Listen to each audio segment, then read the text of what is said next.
Yo, hello, what is up, everybody? This is Jake, Ninja Platypus, from the Penguin Soldiers. I'm here to just talk about a little bit more about the format. I'm doing kind of the analysis series here, as you know, and I've got some sped up, awesome footage of me with Malefic Orichalco strain, something I kind of came up with it myself. Anyway, against some anti-spell, fragrant, Simorg stuff here, whatever. Anyway, I was just wondering, this format, there's no top dog when you look at all of the decks.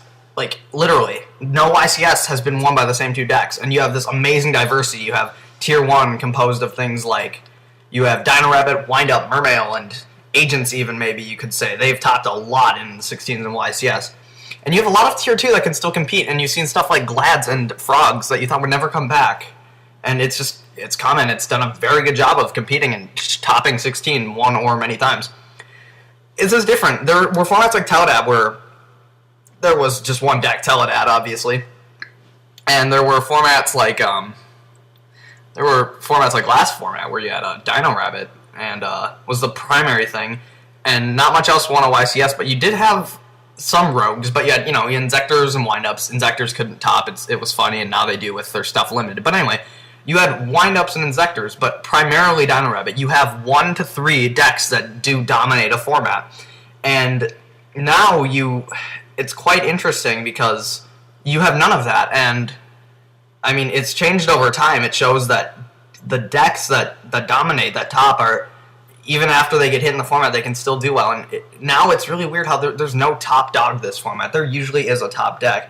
I've also heard from people, I wasn't around as a competitive player then, but from the times like late 2007, there were about, actually, including Perfect Circle, I think, and Bazoo decks and stuff like that, there were a collective group of decks numbering about 8 decks that could all do really well, and it was just kind of a giant rock, paper, scissors, lizard, Spock, just mashup of stuff.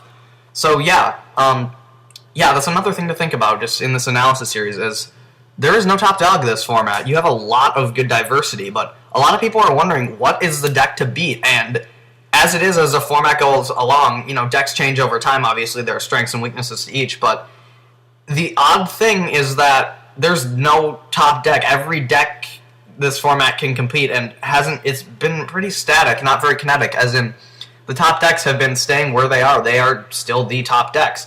And so, it just makes you wonder, like, are we maybe headed in the right direction with the game? As I said before, like last format, it was Dino Rabbit, then it was definitively Chaos Dragon, and then didn't really count Windups. It was only at Nationals anyway, but then that was definitively the deck to beat. So, yeah, just some things to think about. Like, we have a really good diversity here. I'm wondering if that's quite a good thing or a bad thing. Some people like diverse formats, some don't. So yeah, just leave your responses. Commentary on the game here.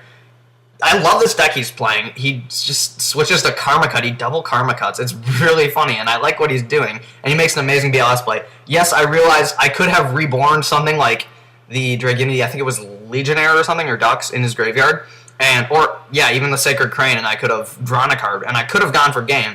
But I don't know, because there's this thing here. I had backup, and I just kind of missed that option. But see, what I really wanted to do here was, as I say, right there, card car for game. That's right, you saw it here first, card car for game. So yeah. Anyway, leave your comments, responses, etc. Yep, bye.